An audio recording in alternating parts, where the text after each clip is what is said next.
Online food delivery సంస్థలు, e commerce సంస్థల్లో చేరి వేలాది మంది ఉపాధి పొందుతున్నారు. అన్ని వేళల్లో కస్టమర్లకు సేవలు అందిస్తున్నారు. Zomato, Swiggy, Zepto, Amazon, Flipkart వంటి సంస్థలు ఫుడ్, గ్రాసరీ, ఇతర వస్తువులను కస్టమర్లు ఆన్లైన్లో బుక్ చేసుకుంటే ఇంటికే డెలివరీ చేస్తున్నాయి. ఈ నేపథ్యంలో ఆన్లైన్ డెలివరీ వర్కర్స్కు డిమాండ్ పెరిగింది. అయితే ఆయా సంస్థల్లో వర్క్ చేసే ఆన్లైన్ డెలివరీ వర్కర్స్కి ఉద్యోగ భద్రత లేకుండా పోయింది. పని చేస్తేనే ఆదాయం, ప్రమాద బారిన పడినా కూడా సంస్థలు పట్టించుకోని వైనం. దీంతో గిగ్ వర్కర్స్ తీవ్ర ఇబ్బందులు ఎదుర్కొంటున్నారు.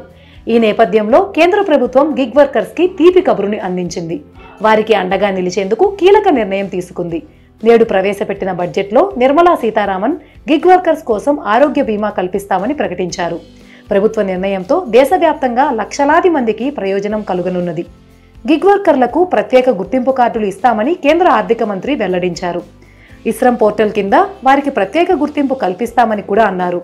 పీఎం జన్ ఆరోగ్య యోజన కింద ఆరోగ్య బీమా కల్పిస్తామని బడ్జెట్ సందర్భంగా నిర్మలా సీతారామన్ ప్రకటించారు.